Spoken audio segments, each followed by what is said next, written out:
Hello and welcome to the Daily Space. My name is Annie Wilson, and most weekdays, the Cosmo Quest team is here putting science into your brain.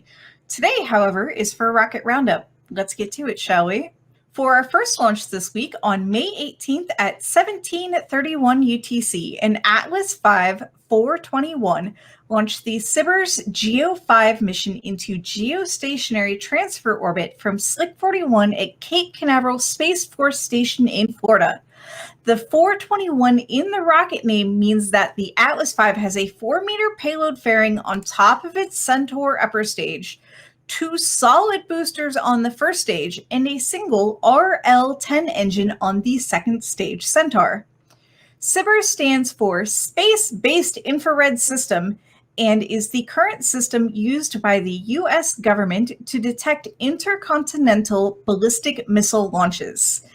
It replaces the Defense Support Program, which launched in the 1970s. SBIRS uses 2 different sensors, a scanning sensor and a starting sensor. The scanning sensor is used to provide quicker revisit time over wide areas, and the starting sensor is used to look at smaller areas for longer times. Let's watch the launch. T-minus 10, 9, 8, 7, 6, 5, 4, 3, Atlas ignition, 2, 1, and liftoff. The United Launch Alliance Atlas V rocket with the 5th space-based infrared system satellite for the United States Space Force.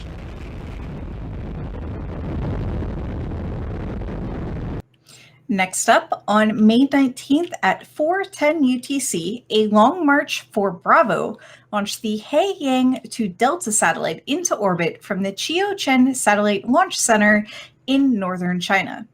The purpose of the satellite is to monitor the dynamic ocean environment with microwave sensors to detect sea surface wind, height, and temperature. It does this with an altimeter, which literally measures altitude, and a scatterometer, a specialized type of active radar optimized to determine the direction of the wind over large bodies of water. Both instruments work by sending out radar pulses to the ocean and recording the reflections. The altitude, wind speed, and direction are a function of the returned energy. A rough ocean surface returns a stronger signal because the waves reflect more of the energy back towards the scatterometer antenna. A smooth ocean surface returns a weaker signal because less of the energy is reflected. And of course, there's a launch video.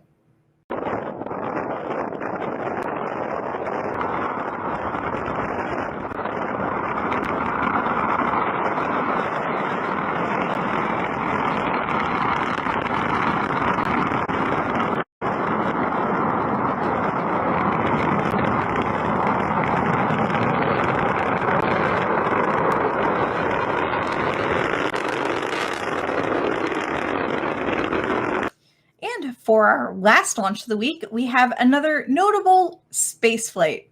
On May 22nd, the Virgin Spaceship Unity suborbital plane made its 20th flight. This was the first successful powered flight of the vehicle from its new base at Spaceport America in New Mexico. The major goals of the flight were to test the upgraded horizontal stabilizer, collect data for their FAA license, and do a bit of science while they were at it. The carrier aircraft Virgin Mothership Eve took off at 14:34 UTC with the Unity attached and began an hour-long climb to release altitude. At 15:26 UTC, the Unity was released to begin its rocket-powered climb to an altitude of 89.2 kilometers. The motor burned for 60 seconds before shutting down, which allowed the vehicle to coast. Apogee was reached 6 minutes later at 15:32 UTC. After the motor shut off, the vehicle moved its tail fin into the feathered re-entry position. The Unity touched back down at Spaceport America at 15:43 UTC. Let's watch the flight. 3, 2, 1, release. Fire.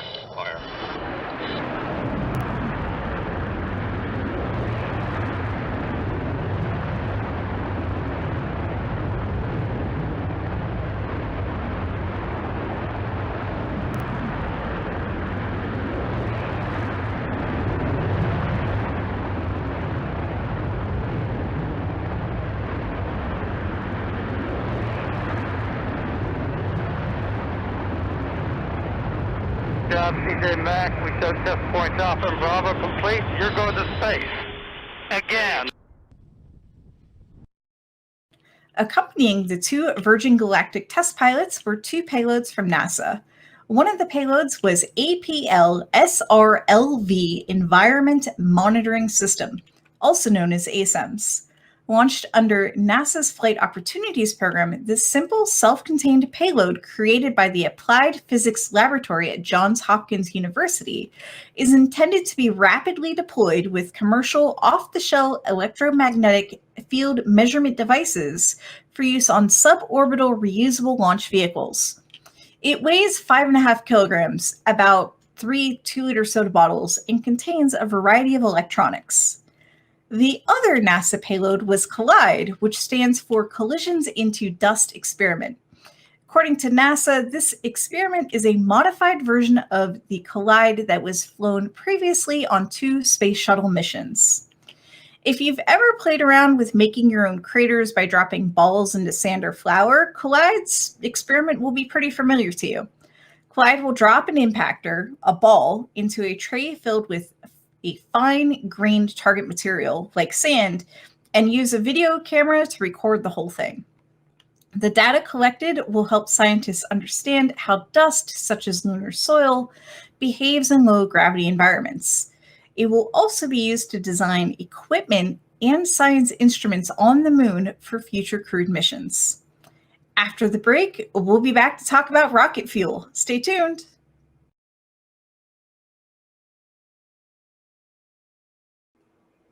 One of the many propellants you frequently hear me mention in different stories is Hydrolox. Hydrolox is considered the most efficient rocket propellant combination ever, with an average specific impulse of around 450 seconds. Average specific impulse is basically how much energy the fuel has per 1 unit of propellant. For comparison, Kerolox engines use rocket propellant 1, a form of kerosene, and liquid oxygen. They have an average specific impulse in the mid-300s.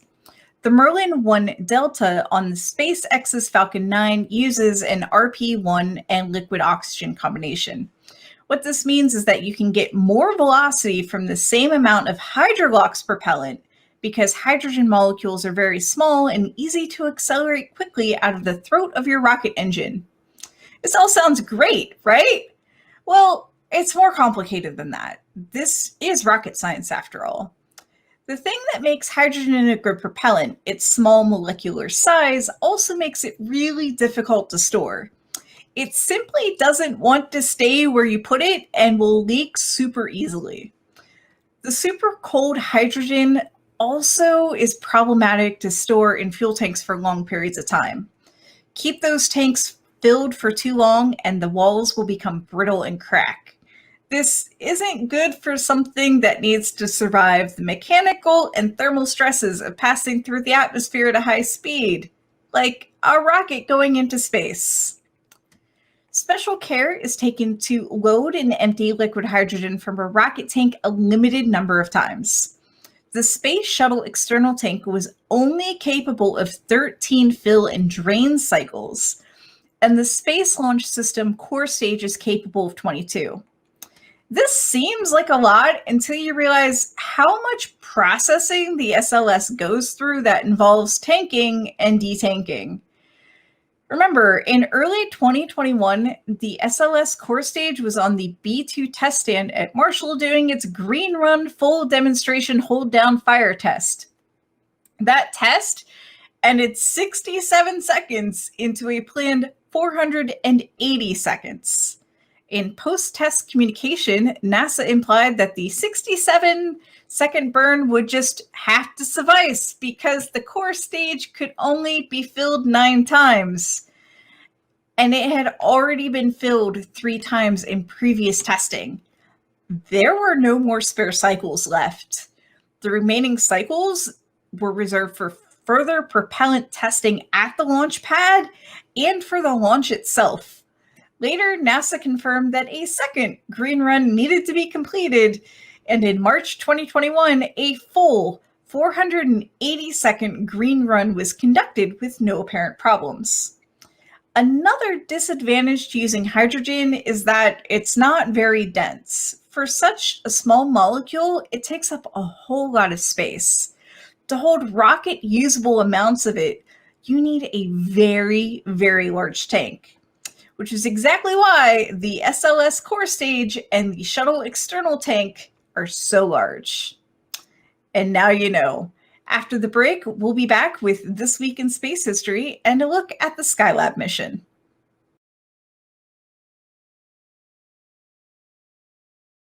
This week in rocket history, we're looking back at the first crewed mission to USA's first space station, Skylab 1, or 2, depending on who you ask. The first crewed mission to Skylab was originally called Skylab 1 and then retroactively changed to Skylab 2. Some sources still call it Skylab 1. The Rocket Roundup team was highly annoyed with this, so to keep the confusion to a minimum, we'll refer to it as the first crewed Skylab mission. Anyways, Skylab, the space station, was, and this is wild. Just listen, this is wild. Skylab, the space station, was a converted Saturn V third stage, fitted out on the ground and launched on another Saturn V.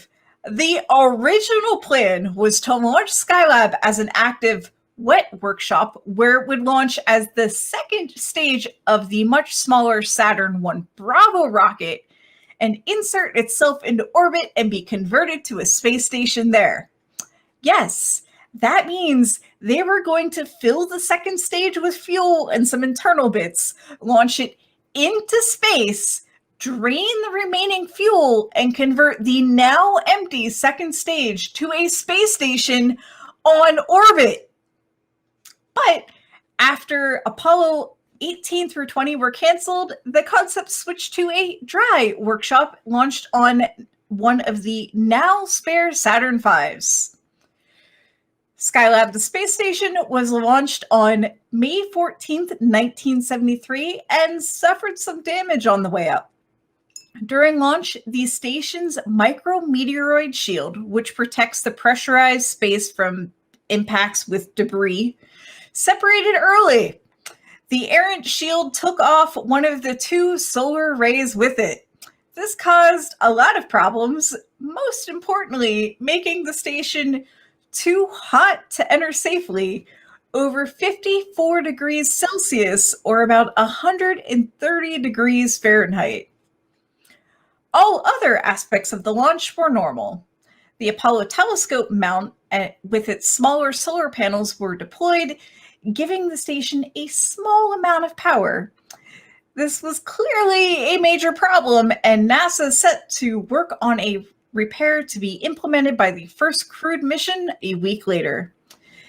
This made that very first crewed mission to the space station a very critical one. In order to make the needed repairs, NASA first needed to know the extent of the damage. A highly classified National Reconnaissance Office Keyhole 8 Gambit 3 film camera reconnaissance satellite, yes, that's a spy satellite, was tasked with taking pictures of the damaged station to assist with the repair plan. The satellite was launched on May 16th. Skylab, the space station, was imaged on May 19th, and the photo was returned to the ground, along with pictures of targets in the Soviet Union, which was its primary mission, on May 20th. Following the rushed design and build of an expandable sunshade in 7 days, the crewed Skylab mission was launched on May 25th, 1973 at 1300 hours UTC. The three crew members were Pete Conrad as commander, Paul Weitz as command module pilot, and Joseph Kerwin as silence pilot. They launched in an Apollo command module carried to orbit on a two-stage Saturn I Bravo. Because of the low Earth orbit destination and the capability of the launch vehicle, the service module was loaded with much less fuel than it would have been for a lunar mission. The launch of the first crewed Skylab mission was nominal, and on its 5th orbit, it successfully rendezvoused with Skylab, the space station. Command Module pilot Weitz flew the Apollo around the station and inspected the damage before docking, which turned out to be very difficult. It took 8 attempts to achieve a hard dock.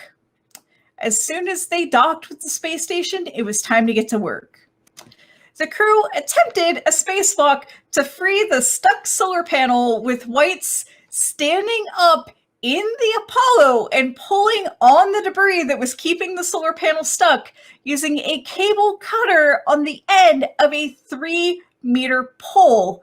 Meanwhile, Conrad flew the spacecraft. This first wild attempt was unfortunately unsuccessful. The crew boarded the station, and on the second day of flight, they absolutely had to do something about the temperature. Remember, it was over 54 degrees Celsius inside the station. So the sunshade was deployed by the astronauts from inside the station by using the science airlock in the Apollo telescope mount. Once the sunshade was finally deployed, the temperature in the module immediately dropped at a rate of 18 degrees Celsius or 64 degrees Fahrenheit per hour. It stabilized at a much more reasonable 23 degrees Celsius or 74 degrees Fahrenheit. With the interior now at a comfortable temperature, the next step was to free the solar panel. This was successfully completed on the second spacewalk of the mission on June 7th, which was conducted from an airlock on board Skylab, a Gemini spacecraft hatch built into the structure. This spacewalk was not without problems, however, as Kerwin and Conrad found that the actual station differed from the mock-up that they had trained on. And at the moment the solar panel was freed, the 2 astronauts were flung off of the structure by the force. They remained attached through their tethers, and the shaken astronauts were able to return to the inside of the station.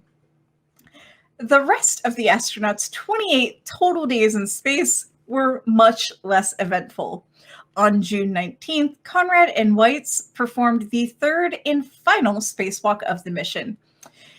This one was completely nominal. The 2 spacewalkers used handrails to move around and a pulley system to remove film canisters and space environment samples from around the module.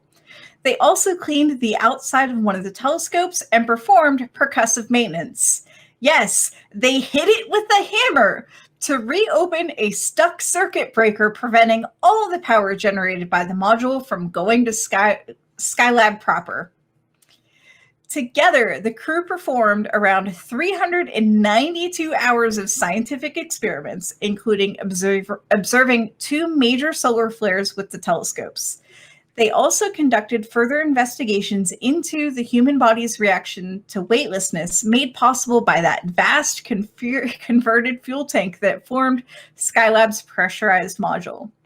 Some of the equipment included a rotating chair and a 0G treadmill to gauge the ability of a human body to do physical work in space. The Apollo capsule carrying the first astronauts to Skylab splashed down in the Pacific Ocean 1,320 kilometers west of San Diego, California at 13:49 UTC on June 22nd, 1973.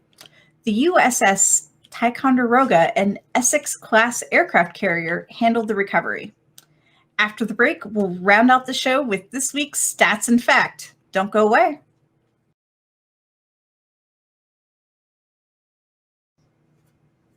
To wrap things up, here's a running tally of a few spaceflight statistics for the current year. There are currently 6 toilets in space, 3 installed on the International Space Station, 1 on the Crew Dragon, 1 on the Soyuz, and 1 on the Chinese Space Station. There have been 45 total orbital launch attempts so far this year, including 2 failures. 1,046 satellites have been put into orbit from those launches. I keep track of orbital launches by where they launched from, also known as spaceport. Here's that breakdown. USA 19, China 14, Kazakhstan 4, Russia 3, New Zealand 3, French Guiana 1, India 1. And your random space fact for the week is that the smallest rocket to put something into orbit is Japan's SS-520, a converted sounding rocket created by adding a third stage to the S-520 two-stage sounding rocket. The SS-520 is 9.5 meters tall, half a meter in diameter, and weighs 2.6 metric tons. Although the first launch of the SS-520 failed, the second launch succeeded in putting the 3-kilogram Tricom-1 Romeo CubeSat into orbit on February 3rd, 2018 from Japan's Uchinora Space Center. This has been the Daily Space.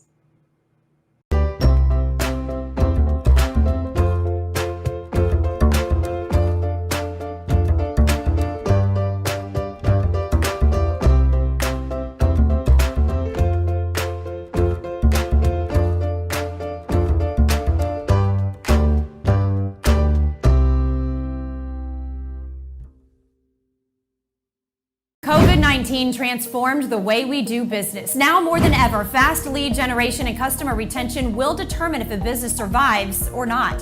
The NowMedia Video Business Card is designed to be sent using your smartphone. It's the next generation business card that will open the door for you while keeping social distancing. The NowMedia Video Business Card is affordable for anyone from startups to multinational companies and is already being used by hundreds of businesses. Stay open, stay in business. Call us today.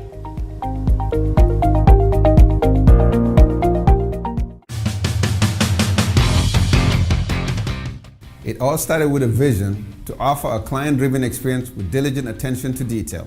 As we celebrate our 12th anniversary here at YoMove, I understand that the only way we can enjoy success is through the generosity of others. Without our customers, our referral partners, and YoMove team, we couldn't have accomplished this amazing growth and had so many opportunities to make a lasting impact on our community. We are extremely proud of our management, our crews, and many friends we've met along the way. We look forward to providing our customers with superior service for many years to come. We are thrilled to celebrate 12 years in business here at YoMove.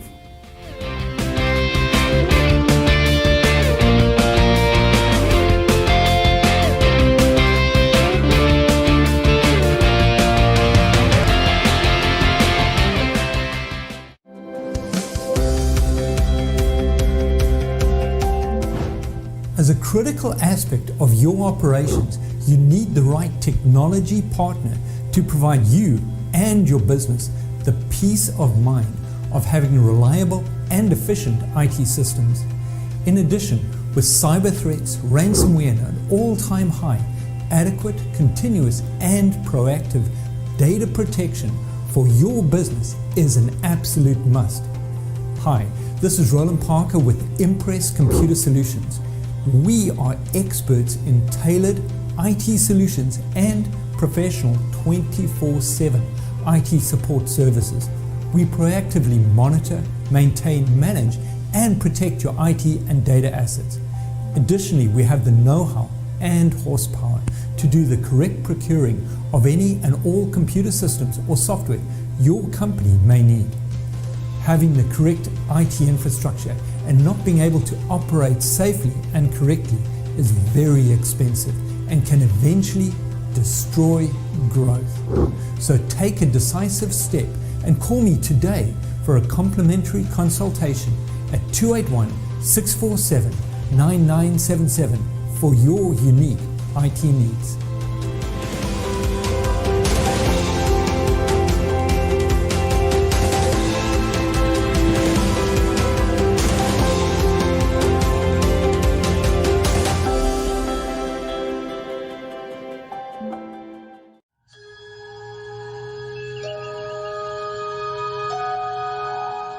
I'm here to take you to a new frontier, the final frontier. In fact, you and I are going where no one has gone before. I'm Glenn Henderson, entrepreneur, success coach, and musician, and I want to personally invite you to take this journey with me in the pages of my best-selling new book, All I Need to Know About Success I Learned from Star Trek. We'll travel aboard the USS Enterprise along with Captain James T. Kirk, Spock, and the finest crew in Starfleet. And we'll learn together about success principles like how to work with a team and accomplish your goals, when to fight for what you believe and when not to, and what your business really is, no matter what you do for a living. Beam aboard with me. My mission is your success, and I'll see you on the bridge. Live long and prosper.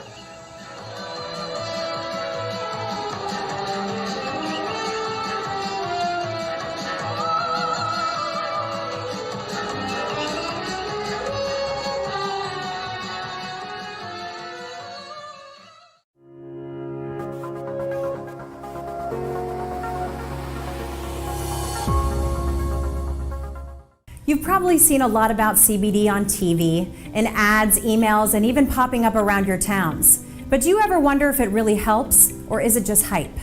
I'm here to tell you that it works. And I'm standing here today because of this medicinal plant. I've helped thousands of Americans just like you by getting their health back and feeling great. I'm Marlise, founder of Indie Hemp Company. I'm a certified medical cannabis advisor, and I guide users and practitioners all over the country on how and why CBD works. We are designed to give you the private, personal guidance you need to see the results that so many people have been raving about. Because CBD isn't a one-dose-fits-all. Proper use and product recommendations are keys to success. And we only use the very best USDA certified organic products grown right here in the United States.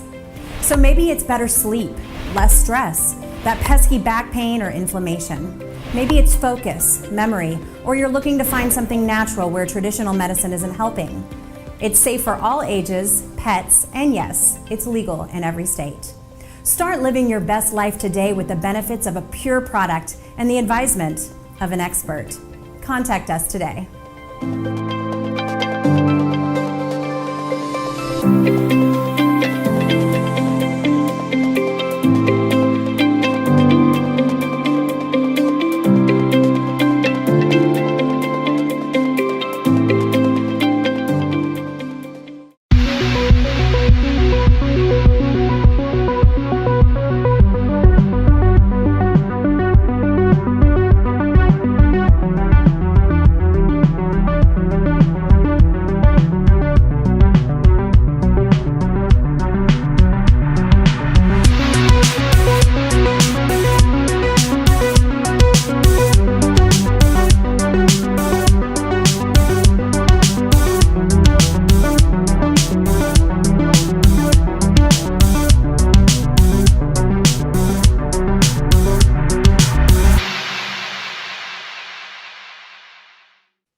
Hello, and welcome to the Daily Space. I am your host, Beth Johnson. Dr. Pamela is taking a well-deserved day off, so I am here to put science in your brain. As an astronomer, I can tell a generalized story on how planets formed that sort of goes like this. It all starts with a giant molecular cloud that one day collapses. Dust particles collide and build bigger and bigger structures until small dust-built planetesimals emerge. These smash together to form larger objects, gravitationally pulled in additional material, and otherwise find ways to grow.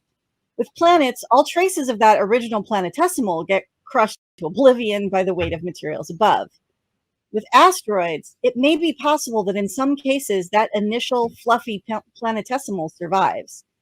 And it looks like with the asteroid Ryugu, it survived multiple potentially destructive processes. Thermal energy of Ryugu by the Hayabusa 2 spacecraft revealed the surface is randomly scattered with extremely low-density boulders that are more like giant pumice stones than the high-density boulders we're used to thinking of.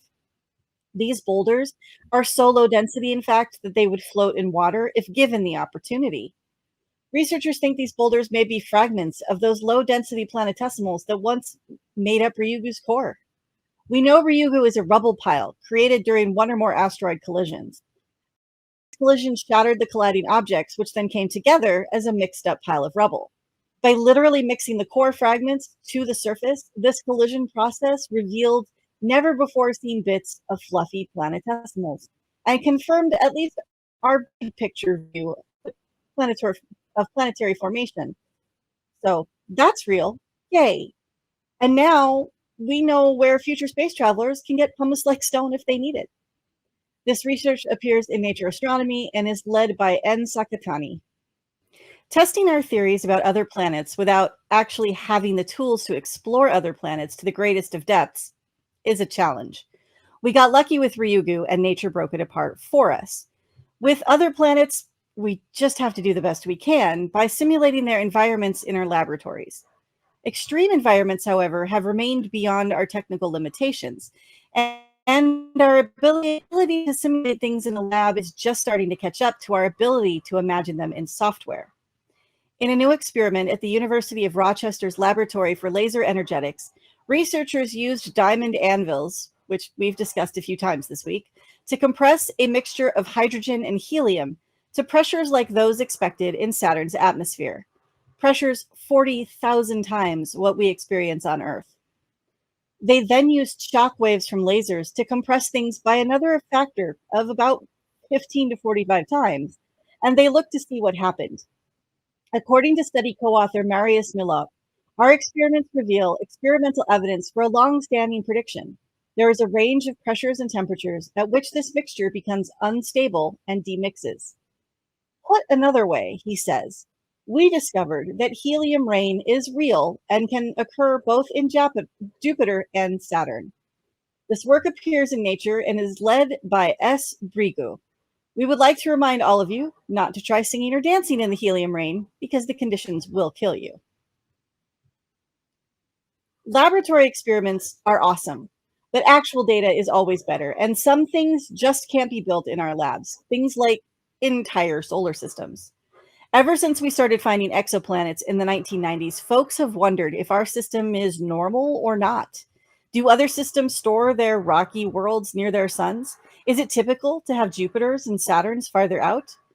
Understanding these questions takes time and technology. To confirm the existence of a planet, we really need to wait for it to complete an orbit, and the farther from the sun an object is, the longer it will take. Jupiter, its orbit is 12 Earth years long, and Saturn's is 29. Pluto, well, we haven't actually even seen Pluto complete an orbit yet. It was discovered in 1930 and will take 248 years to complete its orbit. To really understand what is going on, a survey of a large set of stars is required, and this is where the California Legacy Survey comes in. This survey is looking at 719 sun-like stars and is trying to identify the pulls and pushes of orbiting planets reflected in the stars' motions. This 30-year-old project has released data on 15 new planets that join its catalog of 177 worlds. While not sensitive enough to detect distant ice giants like Uranus or Neptune, this survey does see gas giants, and it finds that gas giants are most often found with orbits between the size of Earth's orbit and 10 Earth orbits. This shows our solar system is pretty typical in its planetary placement, at least in comparison to other systems we can see. With more time and more sensitive instruments, we'll be able to see more distant planets and a wider range of planet masses. This is a reminder that astronomy is a long game, and sometimes the experiments in spacecraft started by one generation are completed by future generations. After the break, we'll be back to look at how our world has preserved amazing fossils, while we dream of rovers finding probably less amazing fossils on Mars.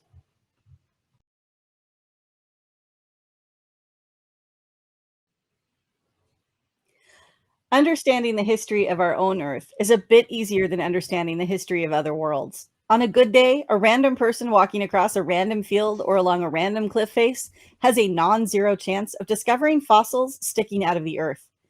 The tongue twister, She Sells Seashells by the Seashore, actually tells the real-world story of Mary Annings, a self-made expert in fossils who made her living making careful observations and then collecting and selling fossils from the cliffs near Dover. While it's hard to imagine this kind of, there is a massive fossil find in front of me discovery today, it can't happen. In the summer of 2020, a park ranger named Greg Francic was walking near the McClumney River watershed outside Sacramento and spotted what appeared to be a petrified tree, and then another petrified tree, and eventually even fossils of animals all randomly scattered in what he and others would come to realize is a petrified forest that dates back to the Miocene epoch about 10 million years ago. This epoch is best known for the emergence of giant mammals, with early versions of the horse, camel, and sloth littering the fossil record. And mastodons. This was the age of mastodons. And in this newly discovered petrified forest, Francic and a team from Cal State Chico discovered a fully intact mastodon skull with the long tusks still attached. This COVID lockdown era discovery was protected initially by luck, and now will be protected under the United States Paleontology Preservation Act. In the coming months, researchers from additional institutes will join the search for this new fossil find. This is a reminder. The only thing separating a scientist from a non-scientist is the reporting of data. It is unknown how many hikers had seen this park's petrified wood and maybe even pocketed a few fossils. All it took to make this discovery was the curiosity to ask, what is this? And the scientific follow-through to report what was found. Not every fossil discovery is made this easily. In some cases, in the opposite of the scientific method, folks see fossils, curse, and pretend they aren't there. Those people, usually they are the folks trying to build a road, dig a new foundation, or burrow into the ground for many other reasons where delays will cost revenue.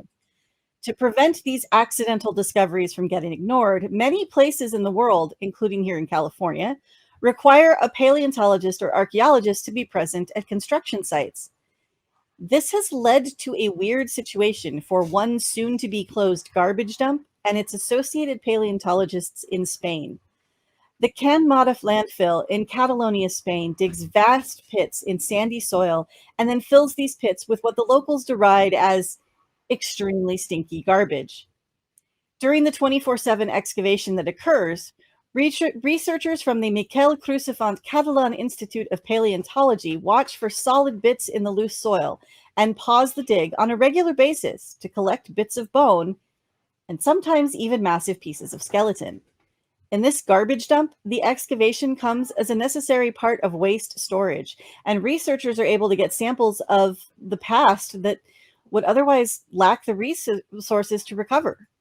So far, more than 70,000 fossils have been recovered, including some of the only examples, or most complete examples, of various early primates that are known.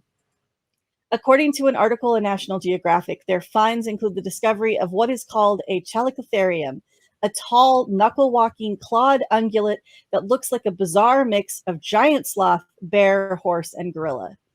They have also found one of the only early flat-faced primates, which researchers think is a sign of convergent evolution leading to head shapes like ours more than once. While it is a bit terrifying to think about how many fossils are either broken in the excavation of this garbage dump or just plain missed in the rapid digging, what is more terrifying for researchers is the knowledge that local attempts to get this dump closed down could end their ability to recover fossils. Located relatively near Barcelona in a fairly densely populated area, locals have begun protesting the dump and its smell. If the dump is no longer an active waste facility, it will be sealed off for safety and the paleontologists won't be able to dig. Not that they'd have the budget for the dig either. This is the kind of science that gives me extremely mixed emotions. Humanity's production of garbage is vast and environmentally destructive. No one wants to live near a dump, and I feel for these people. But the science that is being done is amazing. I guess fundamentally, the sadness comes from the realization that there will always be more funding to dig to build houses, roads, and garbage dumps than there will ever be to just dig for the sake of science. After the break, we're going to jump planets and take you off of this world. Stay tuned.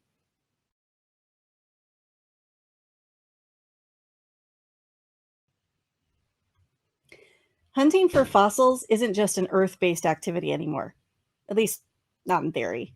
There are a lot of people discussing the possibilities for life on Mars these days, and one of those discussions is about finding evidence of past life. A few people are talking about finding evidence of current life, but none of our rovers are in a place or equipped or even allowed to intentionally look for physical signs of life.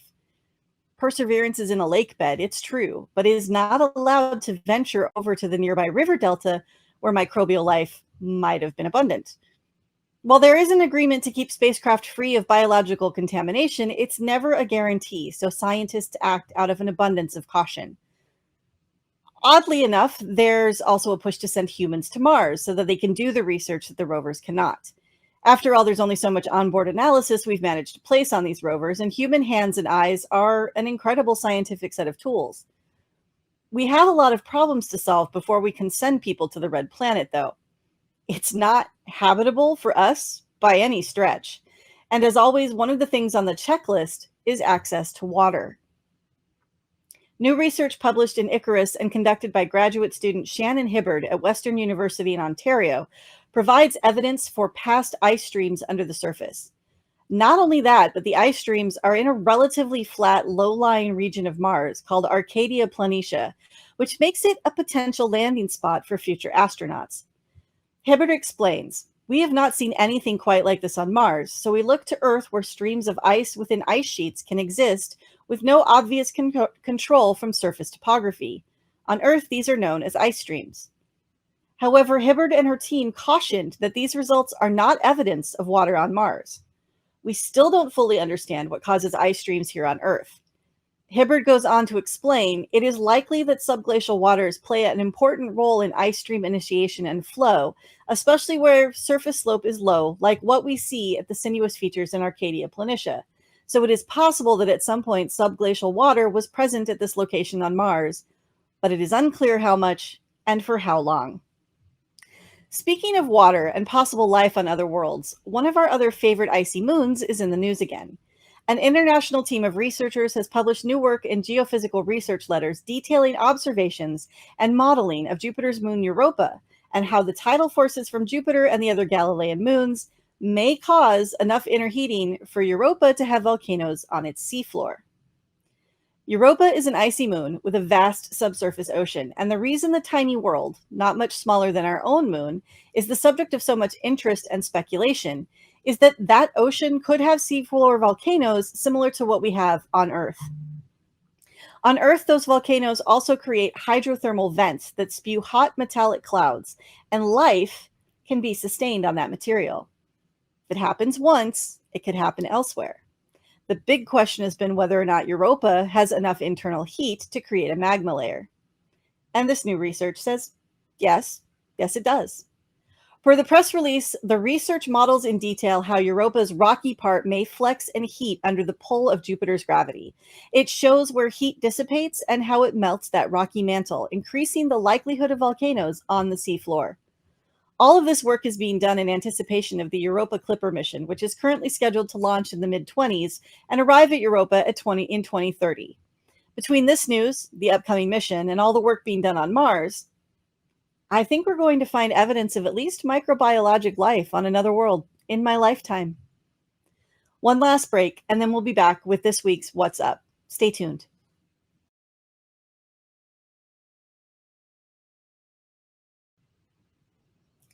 If you didn't get out the last 2 weeks and check out Mercury in the evening sky, there is another cool event coming up this weekend.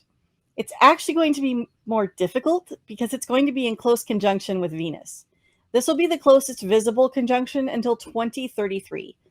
You'll probably need at least binoculars to differentiate the two, though, as Venus is just so bright, and Mercury is a waning crescent, so it's even less bright than when we sent you all out to look earlier this month.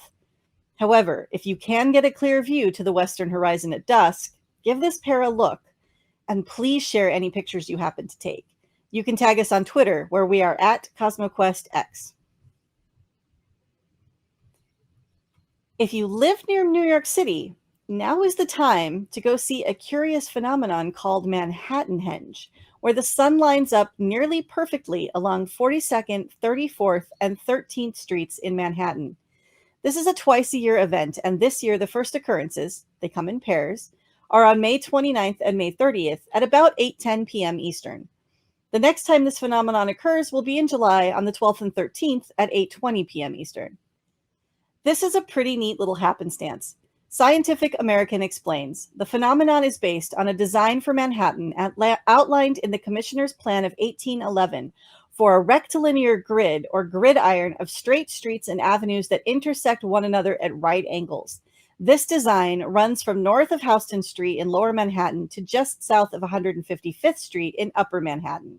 Most cross streets in between were arranged in a regular right-angled grid that was tilted 29 degrees east of true north to roughly replicate the angle of the island of Manhattan.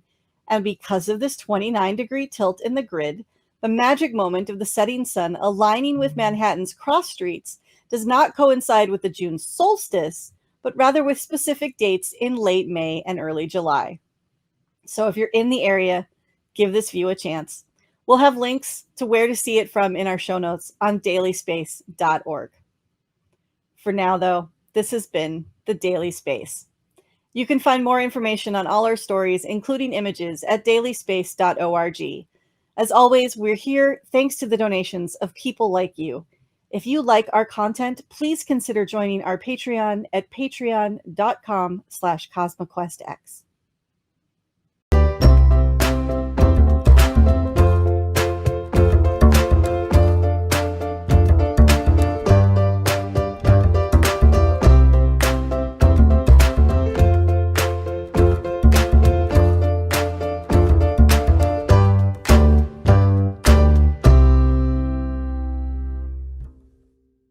En esta era digital, las tarjetas de presentación de negocio son cosa del pasado. De hecho, la mayoría de las personas que las reciben las pierden en cuestión de minutos. La videotarjeta de negocios de NowMedia es un video de su negocio especialmente creado por nuestros expertos con toda su información de contacto, los productos y servicios de su negocio, y puede ser enviado de manera rápida utilizando su teléfono móvil.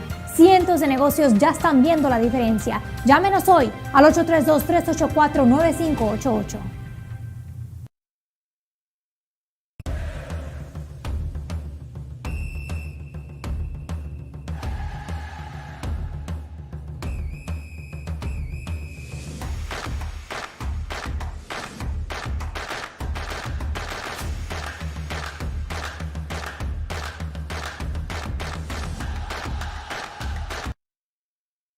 ¿Qué tal, amigos? Reciban un fuerte y caluroso abrazo desde aquí, desde Houston, desde la ciudad espacial. Bienvenidos a su programa Tiempo Extra con Gustavo Soto y Julio Valencia, Mr. JB. Recuerden que nos pueden ver a través de NowMedia, canal 21, el primer canal bilingüe en Texas, y nos ven en todos los estados de México a través del Heraldo Media Group. Y por supuesto nos pueden ver también en Apple TV, Roku TV, Amazon Prime, en Facebook y en YouTube. En Port Arthur y en Bowman en el canal 2710, Atlanta canal 22, y nos escuchan en los 102.9 en Chicago. Mr. JB, Julio Valencia, es un placer compartir el día de hoy contigo. Muchas gracias, Gustavo, por la invitación. Es un placer estar aquí en los estudios de NowMedia TV. Julio, ¿qué contarle a toda nuestra audiencia que nos ve el día de hoy? Tuvimos fútbol el fin de semana, jugadas interesantes en los campos de Matías Almeida, donde definitivamente ya en la sexta jornada que vamos, ya casi para la séptima, ya pasamos o sobrepasamos casi la mitad del torneo. Digamos que en este momento ya se empieza a ver gran diferencia entre los equipos que están jugando, Julio. Sí, Gustavo, en estos momentos estamos ya con la séptima jornada.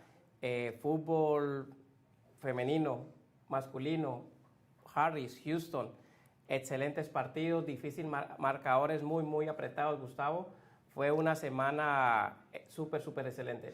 Claro que sí, Julio, estuvimos ahí el fin de semana llevando toda la información. Por supuesto, jugaron todos los equipos que están registrados en la National Soccer League, la NSL. Contemos un poquito qué es la National Soccer League, Julio, porque es importante que la gente sepa que es un torneo profesional que ya se acerca casi a la MLS, donde promete que jugadores que van saliendo desde aquí, que van saliendo desde allí, puedan llegar a tener esta gran oportunidad de jugar en la MLS aquí en los Estados Unidos, o por qué no ir a jugar a Europa, México o cualquier país de Sudamérica. Sí, Gustavo, la National Soccer League es una liga premier aquí en la ciudad de Houston, y en todos los estados de Estados Unidos tenemos jugadores de varias partes del mundo, inclusive tenemos jugadores de college que vienen y que salen, Gustavo, y algunos han salido a debutar en algunos países de Centroamérica, Sudamérica y en USL Champion, Gustavo. Así es, Julio. ¿Y qué le parece si nos vamos conectando para que Jonathan nos ayude con el flyer de la Conference de Houston para que miremos los resultados del fin de semana que fueron bastante importantes, Julio? Allí vemos equipos también que estuvo San Antonio Corinthians visitándonos también y todos los equipos empiezan a venir, empiezan a llamar a Julio Valencia a preguntarle sobre la NSL. Julio, mientras que vamos mirando el apoyo que nos va a dar Jonathan, contémosle un poquito a las personas dónde se pueden conectar contigo, dónde te pueden llamar, redes sociales, para que se registren y vean este gran torneo aquí en Houston. Bueno, tenemos las redes sociales de NSL Woman en Facebook, Instagram y Twitter. NSL Texas, Twitter, Instagram y Facebook. Y las redes personales de Julio Valencia en Facebook, Instagram y Facebook, Gustavo. Claro, Julio, ahí tenemos en pantalla los resultados de la NSL Texas Premier Division Houston Conference, que se jugó el sábado pasado, mayo 22 del presente año. Contémosle cómo quedaron estos encuentros, Julio. Gustavo, Houston Regals recibe la visita de San Antonio Corinthians. Demos un segundo. One more, Jonathan, please, para poder observar los resultados. Vamos a mantener la imagen ahí por un momento para que podamos ir mostrando los resultados. ¿Me contabas, Julio? Houston Regals recibe la visita de San Antonio Corinthians, un partido súper apretado de goles, 7 goles en 90 minutos. Wow. Creo que es un excelente marcador, donde Houston Regals vence 4-3 a San Antonio Corinthians y se va para el primer lugar de la tabla de posiciones, Gustavo. Claro que sí, y vimos también otros encuentros allí bastante importantes. Voy a apoyarme aquí con mi teléfono mientras que sale la imagen. Tuvimos también, ahí ya está, United Football Club contra Phoenix Fire, que se enfrentaron el fin de semana 4-2. Le metió ahí United al otro equipo, Julio. Igual, Gustavo, son todos esos partidos son muy apretados, y cualquier error que alguno de los dos equipos haga equivale a un gol, Gustavo. United Football Club vence 4-2 a Phoenix Fire, que inclusive nos visitó el capitán la semana pasada, Daniel Fragachán, sí, contarnos un poquito sobre el proyecto. Y bueno, esa fue la victoria de United Football Club, 4-2. Y por supuesto, Matías Almeida también, que viene ahí jugando un excelente torneo, ganó 2-1 a Greens Point, que este equipo también ha sido como revelación durante este season, durante esta jornada, Julio. Matías Almeida, siempre rival, siempre finalista, recibe la visita de Greens Point Gunner. Gustavo, tuvimos la fortuna de ver ese partido y fue un partido súper complicado, donde Matías Almeida Fútbol Club, Matías Almeida Fútbol Club gana 2-1 a Greens Point Gunners. Excelente partido, casi todos los partidos fueron espectaculares, Gustavo. Y tuvimos fin de semana de lluvia, Julio, también allí en la National Soccer League. Llovió la semana pasada torrencialmente en la ciudad espacial, en la ciudad de Houston. Vimos ahí que llovía bastante y se aplazaron algunos juegos. Vamos a ver ahora qué te parece, Julio, si hablamos de Harris Conference, del grupo número A, para que Jonathan nos apoye allí y expliquemos un poco qué es Harris Conference y cuál es la diferencia con Houston y Harris County, Julito. Sí, Gustavo, como hemos repetido siempre, la conferencia de Houston, digámoslo así, es la conferencia más fuerte. Tenemos 7 equipos en esta conferencia, de los cuales este sábado descansó Athletic Katy Football Club, que regresa este fin de semana contra Matías Almeida Football Club. Y Harris, tenemos 2 equipos, Grupo A y Grupo B, que también son Premier, pero ahí juegan un poquito jugadores un poquitico más jóvenes, y de ahí suben a los primeros equipos de Houston Conference. El campeón del Grupo A y el campeón del Grupo B vienen a jugar a Houston Conference, Gustavo. Importante, vamos a ver los resultados. Texas Premier, wow, Blue Star le ganó 6-1 a Texas Premier, Julito. Gustavo, recibimos la visita de Blue Star United de la ciudad de Austin, Texas, aquí en las canchas de Matías Almeida Fútbol Club, donde Texas Premier cae 6-1 contra Blue Star United, que tiene muy buen equipo, Gustavo.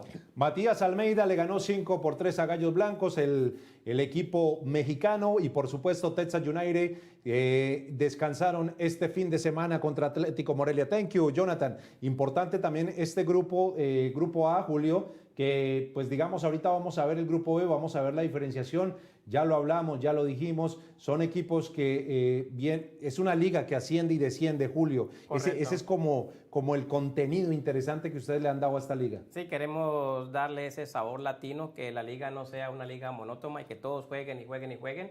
Queremos darle competencia, de los cuales 2 equipos suben y uno va a descender este season, Gustavo. Claro, importante. Vamos a ver el siguiente flyer, ¿no, Jonathan?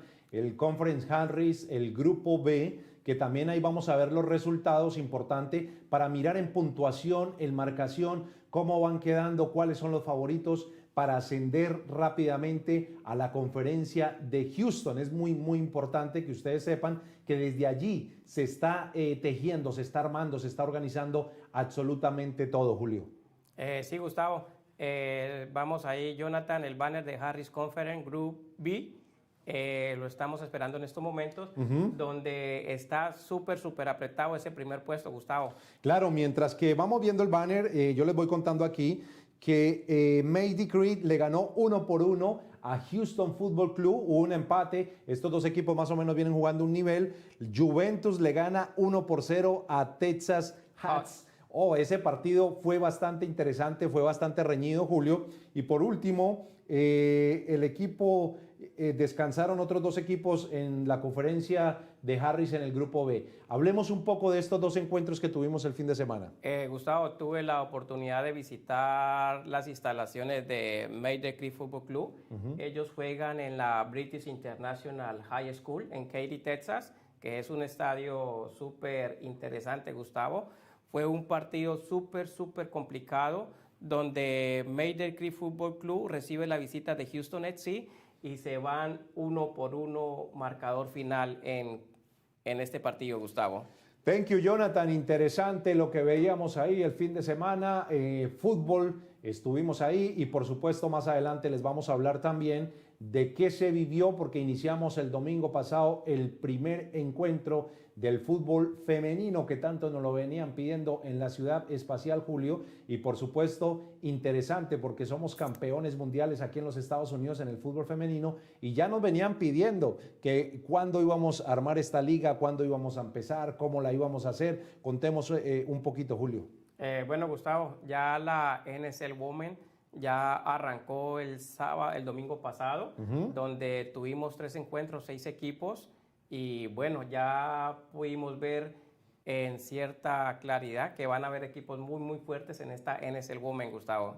Claro, Julio, y qué decirle, por ejemplo, a estas chicas que vienen iniciando su torneo aquí en los Estados Unidos, porque vimos que hay equipos con mucho nivel, otros que apenas están empezando, apenas están adaptando, es el primer juego, normal porque es el primer juego, entonces digamos que ¿cuánto dura este torneo femenino, Julio?